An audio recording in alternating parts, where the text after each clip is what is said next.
5 dead great white sharks washed up on local beaches. The news is shocking. Scientists conducted an investigation. Of all the evidence collected, A 9-foot great white shark, tagged, tracked, then gone. 4 months later, her tracking device washed up on a beach, and the data inside told a story that made hardened marine biologists go quiet. Something in the deep had attacked and apparently consumed one of the ocean's top predators, and to this day, scientists are still fighting over exactly what did it. This is the real story behind the case they call Shark Alpha, the tagging.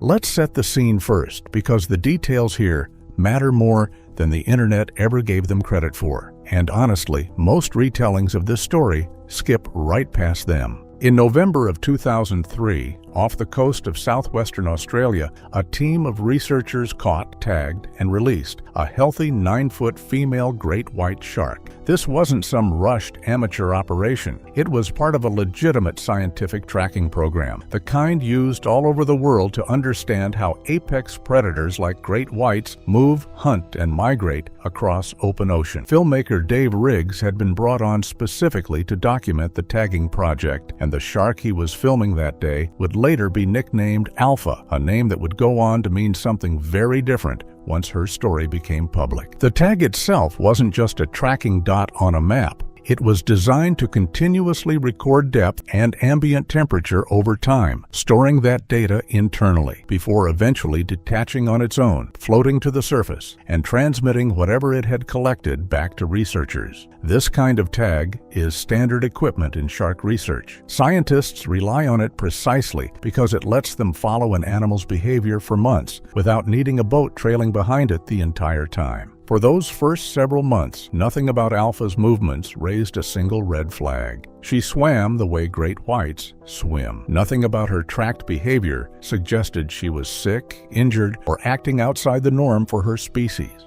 That detail is more important than it sounds, because it means whatever eventually happened to her happened fast, without warning, and without any prior sign of distress in the data. But here's the question that changes everything about this story. What happens when a tag built to track a 9-foot apex predator suddenly starts recording data that makes no physical sense for a shark swimming freely in open water? The data that stopped researchers cold. 4 months after Alpha was tagged, her device washed ashore on an Australian beach, roughly 2.5 miles from where she'd originally been caught. And the data on it was not remotely what anyone on that research team expected to see. The tag showed a rapid, sudden dive to a depth of approximately 580 meters, or about 1,900 feet, right along the edge of the continental shelf. On its own, that number wouldn't necessarily be alarming. Great white sharks are capable of surprisingly deep dives, and researchers have recorded plenty of them venturing into cold, dark water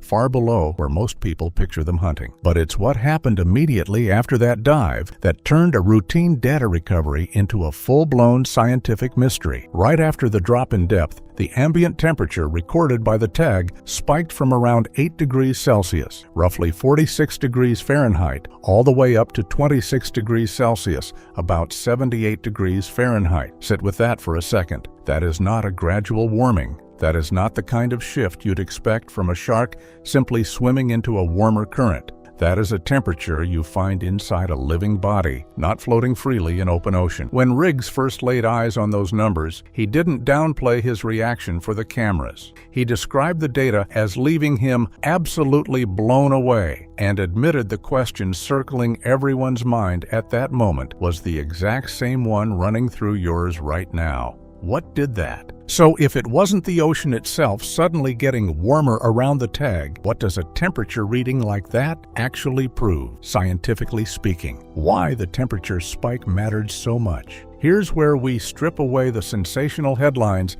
and get into the actual science, because this is the part that turned a viral internet story into a legitimate subject of academic debate. At 580 meters down, water temperature sits close to freezing, hovering in the low single digits Celsius. There is no natural oceanographic process at that depth capable of pushing the surrounding water up to 78 degrees Fahrenheit in a matter of moments.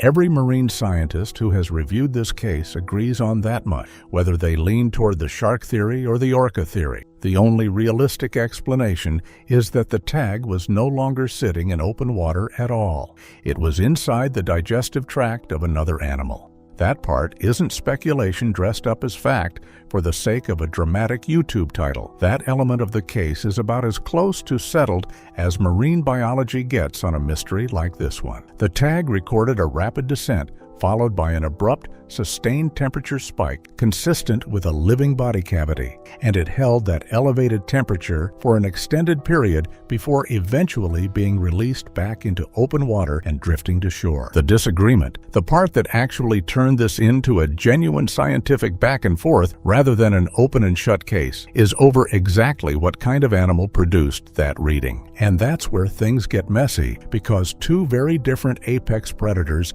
fit the available evidence in two very different and both fairly convincing ways. Theory 1. Cannibalism among great whites. The first, and according to most working shark researchers, the more statistically likely explanation, is almost as unsettling as any sea monster theory the internet could dream up. Alpha was eaten by a much larger great white shark. Great white cannibalism isn't some fringe idea cooked up to explain away an inconvenient mystery. It's documented, observed behavior within the species. Larger great whites are known to prey on smaller members of their own species when the opportunity presents itself, particularly around competitive feeding grounds where food sources draw multiple sharks into the same tight stretch of ocean. Size hierarchy matters enormously in shark populations, and a smaller shark-sharing space with a significantly larger one is, unfortunately for the smaller shark, potential prey as much as it is a rival. Following the discovery of Alpha's tag, researchers didn't just speculate from behind a desk. They went back to the exact stretch of ocean where the tag resurfaced and studied the sharks actually living there. What they found was telling. Confirmed significantly larger great white sharks inhabiting that same area. Animals big enough to physically consume a 9-foot shark whole and fully capable of diving at both the speed and the depth recorded on Alpha's tag in those final moments. That combination of factors, confirmed presence in the area, sufficient size, and matching physical capability, is exactly why the predatory great white theory has become the leading explanation among shark scientists studying this case. It doesn't require inventing a new species or stretching known animal behavior past its documented limits. It simply requires accepting an uncomfortable truth. The ocean's most feared predator sometimes preys on its own kind, and Alpha may have swum straight into the wrong shark's territory. But not every credible expert is fully convinced that a bigger shark is the full answer here. So what's the actual case for the alternative theory? Theory 2. A killer whale. The second theory on the table involves a completely different apex predator entirely, the killer whale, or orca. Orcas are documented, confirmed hunters of great white sharks. This isn't a stretch of the imagination invented for this particular case. There is well-recorded evidence, entirely separate from Alpha's disappearance, of orcas killing white sharks off the coast of South Africa and in other regions, often with startling precision and speed. In some of those documented encounters, orcas have targeted sharks specifically for their livers, a behavior distinctive enough that researchers have used it to identify orca predation even without a direct sighting. So, biologically speaking, an orca capable of taking down a 9-foot great white isn't remotely far-fetched. The complication with pinning this specifically on an orca is depth. Orcas are air-breathing mammals, and while they are absolutely capable of diving deep, sustained hunting behavior at nearly 2,000 feet is not their typical pattern. That single detail is the main reason a number of researchers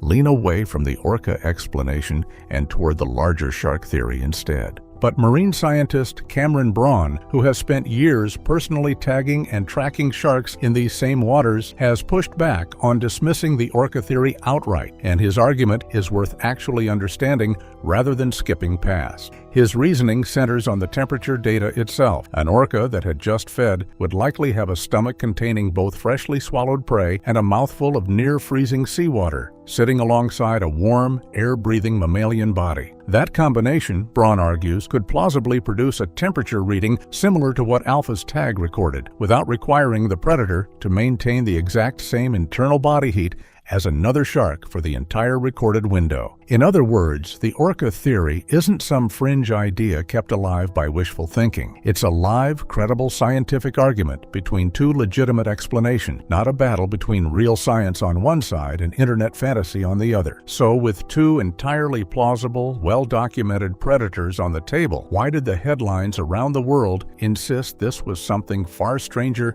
than either of them? This is where the story stops being about shark science and starts being about how the internet handles a genuine, unresolved mystery. And honestly, it's the messier half of this whole saga. The underlying case actually dates back to 2003, but it exploded into mainstream attention over a decade later, when the Smithsonian Channel aired a documentary titled Hunt for the Super Predator, built almost entirely around Riggs's personal obsession with figuring out exactly what ate Alpha. The documentary's own title tells you everything about how the story was packaged for television. It wasn't framed as a nuanced debate between marine biologists weighing two credible predator theories. It was framed as a hunt for something monstrous, unknown, and lurking just out of sight. From there, the story took on a life entirely of its own. News outlets ran headlines about a mystery sea monster devouring a great white shark whole. Online commentary drifted toward theories involving unidentified giant predators lurking in the deep. Animal science has never formally documented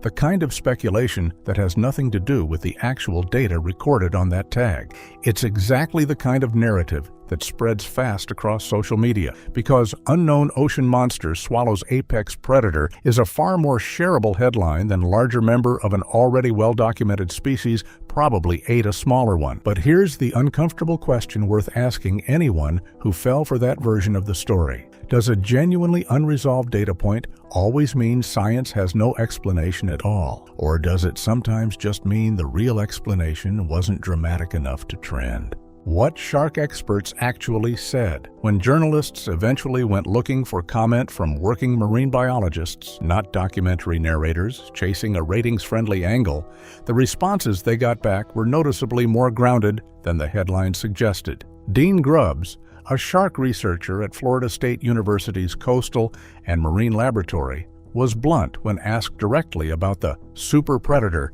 framing dominating the coverage. He made clear that a predation event like this one, while genuinely dramatic, doesn't require inventing an unknown or undiscovered species to explain it. Known ocean predators, whether larger sharks or orcas, are fully capable on their own of producing exactly the kind of dive and temperature data recorded on Alpha's tag. John McCosker, a senior scientist at the California Academy of Sciences, confirmed the core physical detail driving the entire mystery in the first place.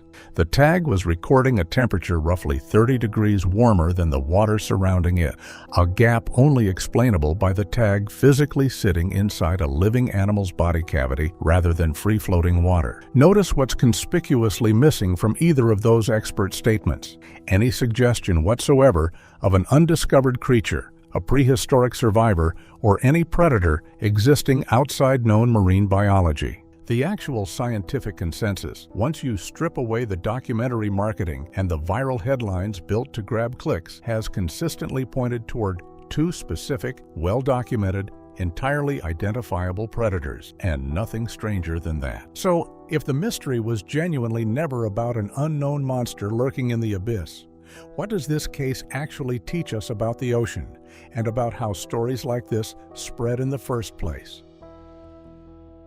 What we actually know, and what we don't. Let's be precise about exactly where this case stands today, because that precision is exactly what got lost in translation the first time this story went viral, and it's worth restoring before we wrap this up.